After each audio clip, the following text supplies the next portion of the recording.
1 अक्टूबर को हरियाणा में 16वीं विधानसभा के लिए वोटिंग होगी, लेकिन अब हरियाणा सरकार पर एक अलग तरह का संकट मंडरा रहा है। दरअसल हरियाणा विधानसभा का सेशन आखिरी बार 13 मार्च को बुलाया गया था और नियमों के मुताबिक 6 महीने के अंतराल में किसी भी तरह दूसरा सेशन बुलाया जाना चाहिए। अगर ऐसा नहीं होता है तो गवर्नर विधानसभा भंग कर सकता है। तो क्या हरियाणा में नायाब सैनी की सरकार गिर जाएगी?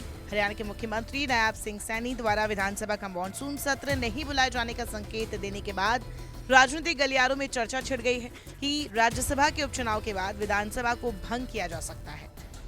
13 मार्च को हुए आखिरी सेशन में नए बने मुख्यमंत्री नायाब सैनी ने विश्वास मत हासिल किया। इसके बाद 12 सितंबर तक सेशन बुलाना अनिवार्य है। ये संवैधानिक संकट ऐतिहासिक भी है, क्योंकि देश आजाद होने के बाद कभी ऐसी स्थिति नहीं आई। हरियाणा में ही कोरोना के दौरान भी इस संकट को टालने के लिए एक दिन का सेशन बुलाया गया था। अब इस संकट से बचने के लिए 2 ही रास्ते बचे हैं। पहला, मौजूदा बीजेपी सरकार विधानसभा सेशन बुलाए, चाहे वो 1 ही घंटे का हो या 2 घंटे का हो या आधे घंटे का हो। इससे संवैधानिक अनिवार्यता की शर्त पूरी हो जाएगी। दूसरा, अगर सरकार सेशन बुलाने से पीछे हटती है तो गवर्नर अपने स्तर पर विधानसभा भंग कर देंगे, फिर सरकार खत्म हो जाएगी। गवर्नर नायाब सैनी को कार्यवाहक मुख्यमंत्री बनाकर कामकाज जारी रखने को कहेंगे। संविधान माहिर मानते हैं कि वैसे तो ये महज कागजी फॉर्मेलिटी है, लेकिन संवैधानिक तौर पर अनिवार्य होने से इसे हर हाल में पूरा करना होगा। ऐसी सूरत में सेशन ना बुलाया गया हो, ऐसा कोई उदाहरण देश में नहीं है। सुप्रीम कोर्ट के साल 2002 के फैसले के मुताबिक समय से पहले भंग हुई विधानसभा के मामले में 6 महीने के भीतर अगला सत्र बुलाने की संवैधानिक अनिवार्यता लागू नहीं होती। हरियाणा में राज्यसभा की एक सीट के लिए उपचुनाव होना है। इस सीट पर बीजेपी का कब्जा तय है।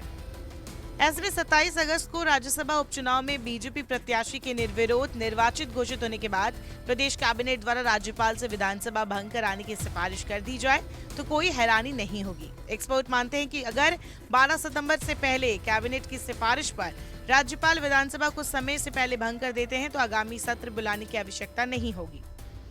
राज्य में इस वक्त 15वीं विधानसभा चल रही है। 16वीं विधानसभा के गठन के लिए चुनाव की घोषणा हो चुकी है। इसका नोटिफिकेशन 3 हफ्ते बाद 15 सितंबर को जारी होगा। इसके लिए 1 अक्टूबर को वोटिंग और 4 अक्टूबर को काउंटिंग होगी। मौजूदा विधानसभा का कार्यकाल 3 नवंबर तक है। हरियाणा में फिलहाल बीजेपी की सरकार है, जिसमें कुछ निर्दलीयों का समर्थन भी शामिल है। 2019 में हुए विधानसभा चुनाव के बाद राज्य की राजनीति में बहुत कुछ अब बदल चुका है। चुनाव के बाद दुष्यंत चौटाला की पार्टी जेजेपी ने बीजेपी के साथ गठबंधन किया था। हालांकि 2024 लोकसभा चुनाव से पहले दोनों दलों का गठबंधन टूट गया। इससे पहले बीजेपी ने राज्य में नेतृत्व परिवर्तन भी किया था।